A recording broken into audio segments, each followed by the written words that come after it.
Anong ginagawa mo sa gubat na ito? Nabatid mo ang nag-iisang lihim na maaaring maging dahilan ng kasawian at sisira sa aking mga balak.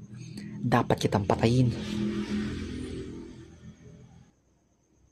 Para sa kaligtasan at alang-alang sa dakila kong layunin. Hindi mo ba naiisip na dahil dito ay maaari kang masawi sa aking mga kamay? Walang ibang makakaalam nito maliban sa ating dalawa. At kung mawawala ka sa aking landas, ay mananatili itong lihim para sa akin. Madaling palabasin na napatay ka ng isang tulisan sa loob ng gubat na ito.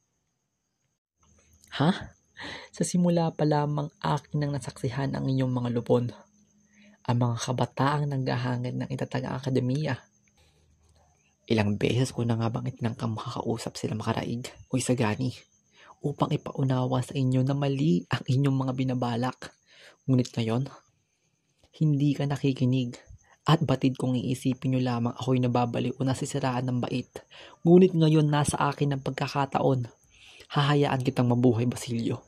Kahit na alam ko ang nakataya dito ang iyong katuparan ng aking mga plano. Hahayaan kitang mabuhay. Ngunit makikiisa ka sa akin. Sabay nating isa katuparan ang aking mga plano at pangako.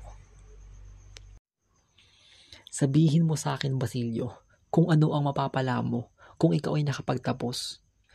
Makikita mo bang masaya at nagdidiriwang ang mga bayan? Magiging malaya ba ang mga tao? Ano? Hahayaan mo na lang bang makita ang iyong mga inay at kapatid na nabubulok sa ilalim ng lupa na tinatapakan ng mga taong siya mismong pumatay sa kanila? Mapipigilang maranasan pa ba ito ng iba? Walang magpapaalipin kung walang magpapaalipin, Basilio. Darating ang mga panahong gagawin nila sa iyo ang ginawa nila sa akin ay napupuot sa iyo. Hindi na bago sa tao ang magalit sa kanya na saktan. Pagka naoy bumalik ka na sa inyo, lumalalim na ang gabi. Hindi ko nang hinihiling ang itago mo ang aking lihim. Dahil kahit ihayag mo ito, tiyak kong hindi ka nila paniniwalaan. Ngayon naman, kung sakaling magbago ang iyong isip, hanapin mo lamang ako.